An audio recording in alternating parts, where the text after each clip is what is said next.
South ఇండియాలోని అతి తక్కువ ధరలకి రత్నాలనందించే ఏకైక సంస్థ 6JVR. నమస్తే, వెల్కమ్ టు సుమన్ టీవీ. నేను మానస. తెలంగాణ ఫిల్మ్ కార్పొరేషన్ కి చైర్మన్ అయినటువంటి దిల్ రాజు గారు ఈ మధ్య చూసినట్లయితే వివాదాల్లో చిక్కుకుంటున్నారు. అయితే ఆయనే వివాదాలు వెతుక్కుంటూ వెళ్తున్నాయా, లేక వివాదాలు ఆయనను వెతుక్కుంటూ వస్తున్నాయా? ఇప్పుడు ఎస్వి ప్రొడక్షన్స్ అంటే దిల్ రాజు ప్రొడక్షన్స్ నుంచి వచ్చినటువంటి ఏ సినిమా అయినా సరే సూపర్ సక్సెస్ అయిన చరిత్ర మనం చూసాం. అయితే ఇప్పుడు ప్రెసెంట్ కొన్ని సంవత్సరాలుగా ఆ ప్రొడక్షన్ హౌస్ నుంచి వచ్చినటువంటి ఏ సినిమా కూడా హిట్ అవ్వట్లేదు, ఫ్లాప్ అవుతుంది. దీనికి గల కారణాలు ఏంటి అసలు తెలుసుకుందాం. మనతో పాటు ఉన్నారు పొలిటికల్ అనలిస్ట్ చందు శ్రీనివాస్ గారు, వారితో మాట్లాడదాం. శ్రీనివాస్ గారు నమస్తే అండి. శ్రీనివాస్ గారు, సో దిల్ రాజు ప్రొడక్షన్స్ నుంచి వచ్చినటువంటి రీసెంట్ మూవీ తమ్ముడు కూడా ఫ్లాప్ అయిపోయింది, అలాగే గేమ్ చేంజర్ మూవీ కూడా ఫ్లాప్ అయిపోయింది. సో ఈ నేపథ్యంలో అంటే దిల్ రాజు ప్రొడక్షన్ నుంచి వచ్చినటువంటి సినిమాలన్నీ కూడా ఇలా ఫ్లాప్లు అవుతూ ఉన్నాయి. అప్పటి చరిష్మా ఇప్పుడు కనిపించట్లేదు అని ఫ్యాన్స్ ఫీల్ అవుతున్నటువంటి పరిస్థితి. సో ఈ నేపథ్యంలో మీరేమంటారు? అదే కనపడుతుంది మీరు చెప్పిన మాటల్లో స్పష్టత. ఒకప్పుడు హిట్కి చిరునామా దిల్ రాజు ప్రొడక్షన్స్, శ్రీ వెంకటేశ్వర ప్రొడక్షన్స్.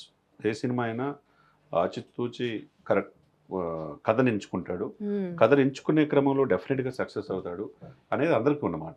హీరోలు చాలా మంది కూడా ఆయన ప్రొడక్షన్లో తీస్తే హిట్ అయితే అనేది సెంటిమెంట్ కూడా ఉంది. అటువంటిది ఎందుకు ఈయన సెల్ఫ్ గోల్లో వెళ్ళిపోతున్నాడు? స్వయంకృత అపరాధమా, లేకపోతే వాళ్ళ బ్రదర్ వీళ్ళ యొక్క మీరు అలా ఉండండి నేను అలా ఉండండి అని చెప్పి వీళ్ళిద్దరూ ఓవర్ యాక్షనా ఏదనేది అని జనం అనుకుంటున్నమాట. ఎందుకంటే ఇది ఎక్కడ స్టార్ట్ అయింది? ఒకవైపు నిర్మాతల్లో చాలా మంది బాహాటంగానే దిల్ రాజు మిగతా వాళ్ళతో కేసు వెళ్ళిపోయారని చెప్పి అంటారు. ఇంకోవైపు థియేటర్లన్నీ వీళ్ళ చేతిలో, ఆ నలుగురు చేతిలో ఉన్నాయంటారు. ఎందుకంటే దిల్ రాజు చేతిలో, లేకపోతే సురేష్ ప్రొడక్షన్స్, దగ్గుబాటి సురేష్ బాబు, ఇంకొకటి సునీల్ నారంగ ఏషియన్ సినిమాస్, అంతే కదండి. వీళ్ళ చేతిలో ఆ నలుగురు అంటారు. వీళ్ళతో పాటు ఇంకెవరు ఉన్నారు? అల్లు అరవింద్ గారు. అరవింద్ గారు నా దగ్గర 15 థియేటర్లు తప్పితే లేవు అని చెప్పి ఆయన బయటకు వచ్చాడు. ఆ నలుగురు నేను లేనని తప్పించుకోవడం అంటే ఒప్పుకున్నాడు, క్లారిఫికేషన్ ఇచ్చాడు. కాబట్టి ఈ ముగ్గురు చేతిలో ఉన్నాయనేది రెండు రాష్ట్రాలు తెలిసిపోయినాయి. మరి ఇది ఎవరు సాహసానికి పూనుకున్నారు? జూన్లో ఏ సినిమా అసలుకి బంద్ చేస్తామని చెప్పేసి బాహాటంగానే దిల్ రాజు గారు వాళ్ళ బ్రదరు మాట్లాడుకుని ఆ అపవాదం ఎవరి మీద వేశారు? జనసేన ఒక పార్టీ అధ్యక్షుడి మీద వేశారు, నన్ను తప్పించుకోవడానికి. సరే ఎవరు చేశారనే తర్వాత కాలక్రమేణా జరిగిపోయింది, అయిపోయింది, అది అంతటితో ఆగిపోయింది. తర్వాత గద్దర్ అవార్డ్స్ ఇచ్చారు. ఫిల్మ్ డెవలప్మెంట్ కార్పొరేషన్ చైర్మన్గా ముఖ్యమంత్రి గారు బాగా దగ్గరగా రేవంత్ రెడ్డి గారు కూడా చూస్తున్నారు. సరే ఏ వివాదాలు ఉన్నా కానీ ముందుకెళ్తారు, బాగానే ఉంది. అదే సమయంలో మళ్ళీ ఇంకొక వివాదం ఎక్కడొచ్చింది వీళ్ళ మధ్య? గేమ్ చేంజర్ ఫ్లాప్ అయింది. మరి RRR తర్వాత ఆస్కార్ రేంజ్కి ఎదిగిన రామ్ చరణ్ 3 సంవత్సరాలు టైం ఇచ్చినప్పుడు ఆ కథలో ఏముంది అని దర్శకుడితో చూసుకోవాల్సిన బాధ్యత వెలకలేదా? ఈ సినిమా ఫ్లాప్ అయిన తర్వాత ఇంకో సినిమా సంక్రాంతి వస్తున్న హిట్ అయింది కాబట్టి బయటపడ్డాం, చాలా లాస్ అయ్యామని చెప్పి ఒక ఇంటర్వ్యూలో చెప్పారు. చెప్పడం అంతవరకు బాగానే ఉంది. దర్శకుడు కానీ హీరో కానీ మాతో ఫోన్ కూడా చేయలేదంటే ఎవరికి చేయాలా? ఇక్కడ అంటే మెగా ఫ్యామిలీతో పెట్టుకున్నారు అనవసరంగా. ఎమ్మటే మెగా అభిమానులు mega Ram Charan letter release చేశారు మొత్తం క్లియర్గా, ఈ వల్ల మేమే ఎంత అయ్యాము, నువ్వు బహిరంగ క్షమాపణ చెప్పాల్సిందని చెప్పేసి. లెటర్ రాస్తే కుదరదన్నారు, లెటర్ రాసిన ఒప్పుకోవాలి, చివరికి బహిరంగ క్షమాపణ చెప్పాల్సిన ఇది శిరీష్ రెడ్డికి వచ్చింది. అది రెండో తప్పు. మూడోది సినిమా ఎలా ఆడుద్దో చూస్తామని చెప్పి అన్నారు ఈ సినిమాకు ముందే మెగా అభిమానులు కూడా. నీకు 4th ఈ సినిమా రిలీజ్ అయిన తర్వాత కూడా తెలిసిద్దిలే అన్నారు. నిజంగా ఆ సినిమాలో విషయం లేకపోబట్టి ఏదైనా కానీ అది కూడా ఫ్లాప్ అయింది. అయితే నితిన్ రెడ్డి గారికి అయితే ఆయన పాపం పవన్ కళ్యాణ్ అభిమాని, వరుసగా 5 సినిమాలు ఫ్లాప్. ఆ సెంటిమెంట్ తోనే పవన్ కళ్యాణ్ గారి టైటిల్ తో వచ్చింది, కానీ 5వ సినిమా కూడా ఫ్లాప్ అయింది ఇప్పుడు చూసుకుంటే.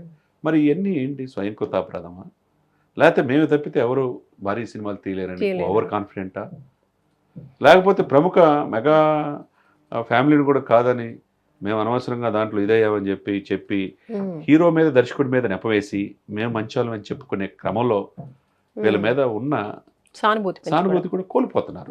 ఒకవైపు సినిమాలు ఫ్లాప్ అవుతున్నాయి వరుసగా, మీరు అన్నట్టు గేమ్ చేంజర్, దాని సమన్వయ లోపం. రెండోది తమ్ముడు సినిమా. ఇంకొక వైపు థియేటర్లు మీ చేతిలో ఉండి మిగతా సినిమాలని, చిన్న సినిమాలని ఎదగనీయట్లేదనేది ఒక అపవాదం. ఏదైనా కానీ ఇప్పుడు ముఖ్యమంత్రుల చేతిలో ఉన్న ఆ రోజు జగన్మోహన్ రెడ్డి గారి దగ్గర కూడా ఇదే దిల్ రాజు వీళ్ళందరూ వెళ్ళారు. ప్రాధాయపడి చిరంజీవి గారు అందరి తరపున అడిగారు, తల్లి లాంటి పొజిషన్లో ఉన్నారు జగన్మోహన్ రెడ్డి. ఆయన కాళ్ళ దగ్గర ఆయన తెప్పించుకున్నాడు. కానీ ఇప్పుడు అట్లా లేదు. మీరు రాని చర్చల కంటే వీళ్ళు వెళ్ళే పరిస్థితులు వీళ్ళు లేరు. పవన్ కళ్యాణ్ గారు ఉన్నారు సినిమా నటుడే, మీరు రాండి అని కందు దుర్గేష్ ఆహ్వానించిన వెళ్ళే పరిస్థితులు వీళ్ళు లేరు. కాబట్టి ఇరు రాష్ట్రాల మధ్య సఖ్యత ఇచ్చిపుచ్చుకున్న దూరంలో ఉండాలి తప్పితే ఓవర్ కాన్ఫిడెంట్తో మేమే నేను చెప్పినట్టు వినాలంటే వినే పరిస్థితిలో మిగతా వాళ్ళు లేరు. అందరూ చాలా చైతన్యవంతులు ఈ రోజు రేపు. అవును. అందరూ మీడియాలో చూస్తుంటారు ఏమేమి జరుగుతుంటారు.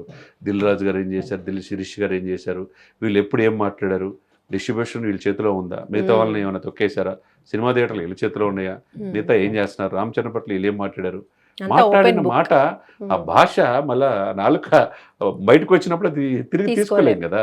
ఇవన్నీ కూడా మనం మరి వీళ్ళ బ్రదర్స్కి ఇబ్బందిలాగానే కనిపిస్తుంది.